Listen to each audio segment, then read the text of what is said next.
Om Sahana Vavatu Sahanau Bhunaktu Sahaviryam Karavavahai Tejasvinavadhitamastu ma vidvishavahai. Om Shanti Shanti Shanti. We are reading from the book Meditation and Spiritual Life by Swami Yatiswarananda. We are starting chapter 26, Practice of the Presence of God. Keeping the mind on a higher plane. In spiritual life, it is not enough if you spend 1 or 2 hours in the morning and evening in meditation. Something of the meditative mood must be maintained throughout the day. There must be an undercurrent of thought about the divine, even when we are engaged in our daily duties of life. This prevents the rising of impure thoughts and greatly helps in concentration when we sit down for meditation. Practice of the presence of God must supplement our daily meditations, and if done properly, it is, by itself, an intense spiritual practice. It is equal to several hours of meditation done without concentration. In the second chapter of the Bhagavad Gita, Arjuna asks Krishna about the characteristics of a liberated man. It's a very famous section starting with Bhagavad Gita, chapter 2, verse 54, sloka 54, all the way up to sloka 72. Arjuna uvacha sthita prajnasya ka bhasha samadhistasya keshava sthitadhi kim prabhasheta kimasita vrajeta kim. And the translation of that verse is,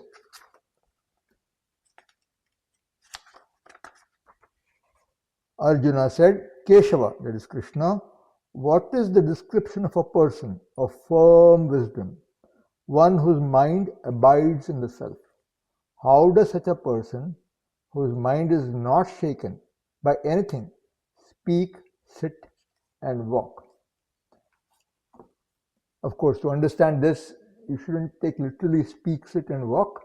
It is basically how does that person conduct himself or herself in the world.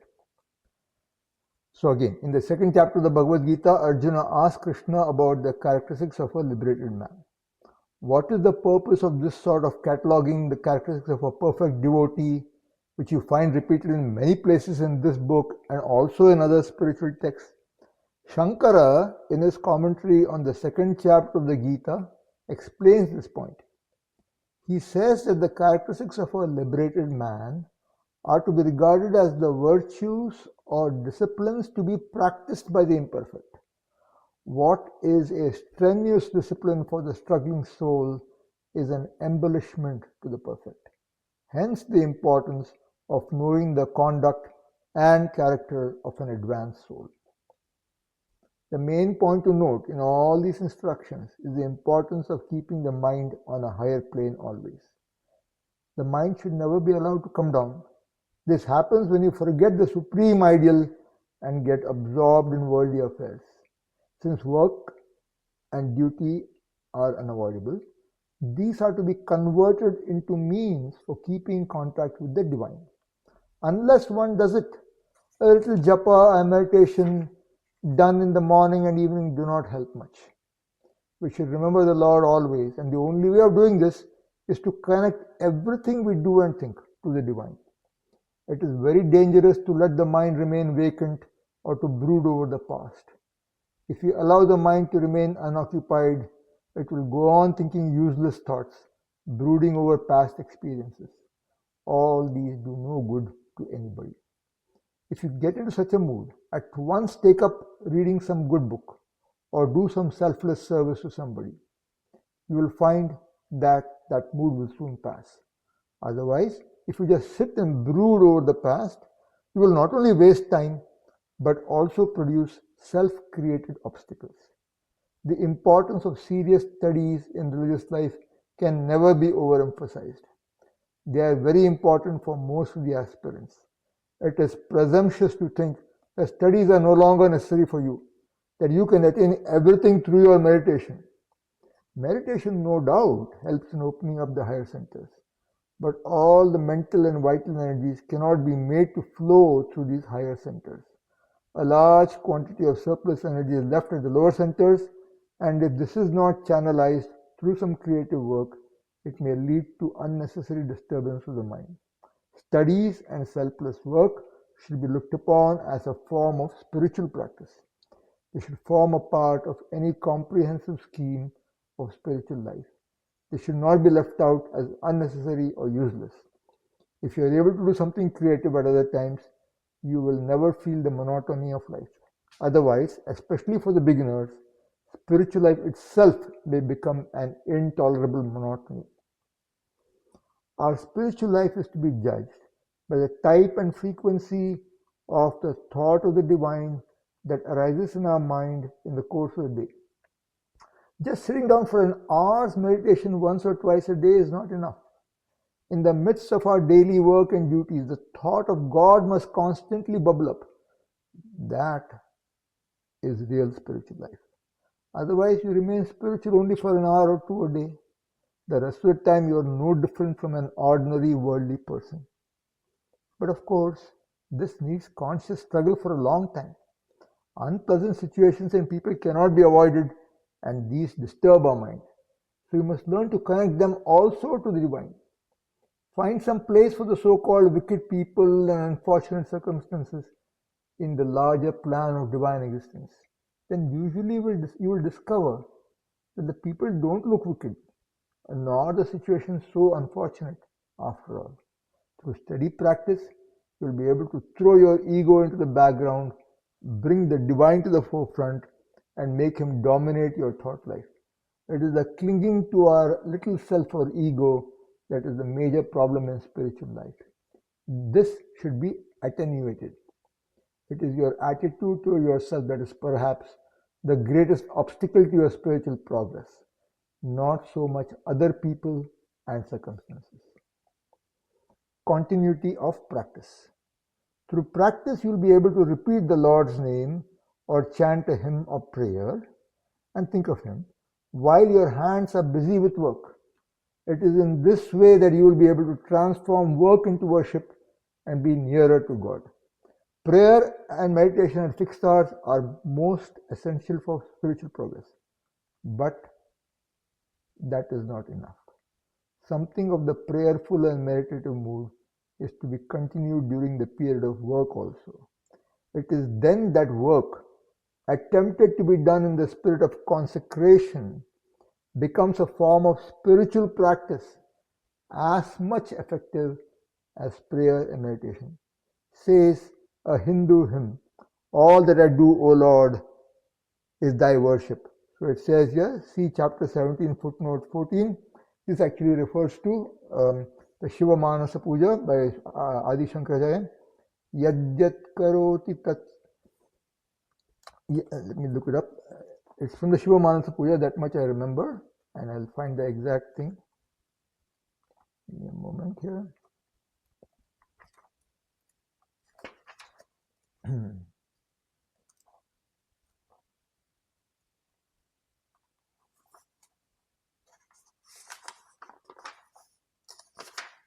Yeah.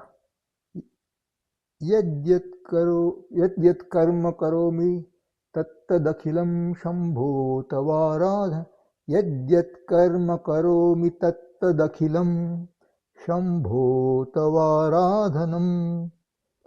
Yadyat karma karomi, whatever karma I do, tattad, akhilam, all, shambho, that is Shiva, tavaradhanam is your worship. All that I do, O Lord, is thy worship. Be very particular about your regular prayer and meditation, but also carry a little of the holy thought with you throughout the day. To the extent that you succeed in filling up your idle moments with the Lord's name and thought, a tremendous spiritual transformation will take place in you, and you will be feeling the divine presence, love and bliss in your heart more and more. Do not feel anxious about the ups and downs which are inevitable for those who are following the spiritual path. Sri Ramakrishna used to say that tides are experienced in a river only when it is nearing the ocean. You should not worry about your moods. The mind has its ups and downs. But as you go on steadily with your japa and meditation and feel the presence of the one who never changes, you will have greater stability. Besides, your power of thinking and introspection also will increase. After a little japa and meditation, attend to your duties, but have something of the feeling that the infinite spirit dwells in your heart as the soul of your soul, just as he dwells in all beings. Think also that you and everybody else dwell in him. Proceed in this way and you'll be able to feel more and more of the heart center, the point of contact between your soul and the infinite spirit. This in due course will give you great mental and physical stability. Inner contact with the divine. Every spiritual aspirant must have a definite center of consciousness, a holy form Ishta Devata, and a holy name mantra for constant use. Further, just like the mariner's compass, which constantly points toward the north, our mind must be fixed always on the holy form and the holy name in our center of consciousness. Every sadhaka must have a definite higher spiritual center for his consciousness. He must learn to remain in his center of consciousness always. This he can do easily if during his morning meditation he succeeds in fixing his mind there. If he is able to locate his real quote-unquote I there, it is easier for him to connect his objective consciousness to this central consciousness. The aspirant should see that he is always rooted deep in his center of consciousness. If our mind is uprooted from the spiritual center, it tends to strike root somewhere else, and this can be very unsettling. Those who follow the path of jnana, that is knowledge, always try to hold on to the central I consciousness through constant self-analysis. They remain more balanced and do not feel long gaps of spiritual dryness. The bhakta's case is different. He gives more importance to the form of his Ishta Devata, and when he cannot remember him, he feels miserable. Those who follow the path of devotion should learn to connect their individual consciousness with the consciousness of their Ishtam. When you do not feel the living presence of your Ishtam, your own consciousness loses base and you feel as if you are floating in the air without any support. Sometimes the aspirant succeeds in making the form of his Ishtam very vivid during his meditation, but he finds that he is unable to establish a proper contact with it.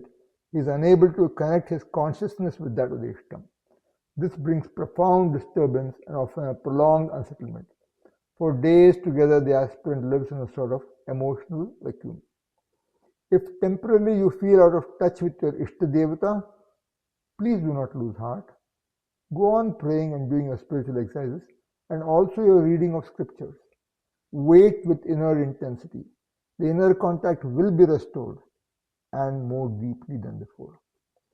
Actually, our souls are always in contact with the divine, but since we are in the domain of the unconscious, we don't feel it.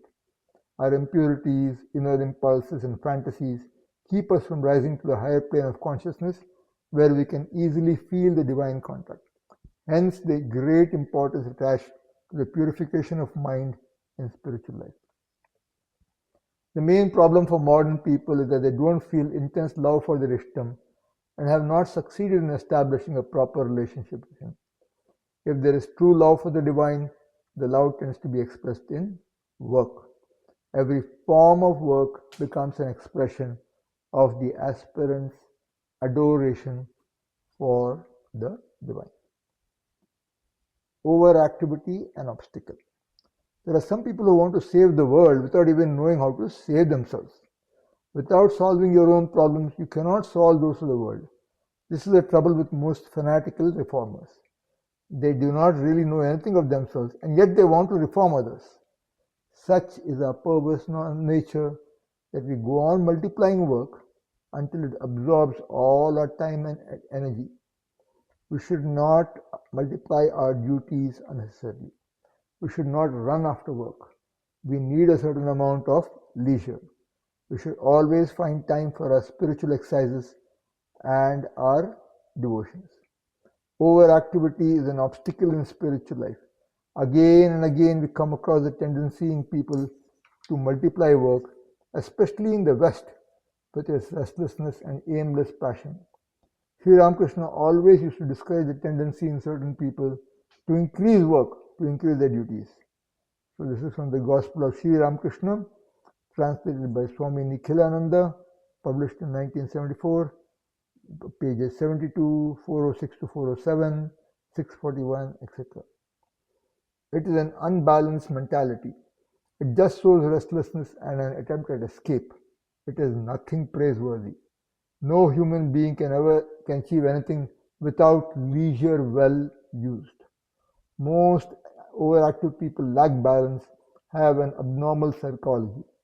The activity of a monkey intoxicated by alcohol and stung by a scorpion is nothing wonderful. And the activity of these people is just the same sort of half-mad, random activity, activity for activity's sake. Then they come and complain, where is the time to do my spiritual practices? If only I had time, etc., etc. Restlessness is as bad as lethargy. Passion is as bad as dullness. So activity of this kind is nothing to make a song about. And duty in such cases is just an excuse. Very often duty is self-created as an excuse for one's own restlessness and lack of balance. If we want to run away from ourselves and go on multiplying duties so that we can have a comfortable excuse for ourselves and for others, real duty is something very different. Unnecessary social functions are everywhere for worldly-minded people. There is a lot of impurity in them. Never create such unnecessary work that does no good to yourself or to others. Those who have to struggle hard for their animal existence find it hard to turn to the divine. Those who can do so in spite of this struggle are very rare. Everyone needs leisure well employed. Always try to do the Lord's work through prayer, japa, meditation, deep studies, and other forms of spiritual practice. Try to have as much time as possible for these. Work should be done with perfect detachment and should be looked upon as a means, not as an end. The instrument also acts, and we should have the idea that we are instruments in the hands of the Lord while we act. Then our whole attitude will change, and our work too will become a part of spiritual practice of service to the Lord. Work is always to be directed towards the Lord. This must be our conscious attitude, whatever work we may happen to do. Thereby certain kinds of work will have to be eliminated. The Bhagavatam says, that person is really dead, though alive, whose activity in this world does not tend toward dharma, and thereby to renunciation and to the hallowed feet of the divine, that is Hari. Neha yat karma dharmaya naviragaya kalpate na tirtha pada sevayai jivannapi mrito hi saha. This is from the Bhagavatam 3.23.56. Om Purnamadah Purnamidam Purnat Purnamudachyate Purnasya Purnamadaya Purnamevavashishyate. Om Shanti Shanti Shanti. Harihi Om Shri Gurubhyo Namaha. Harihi Om.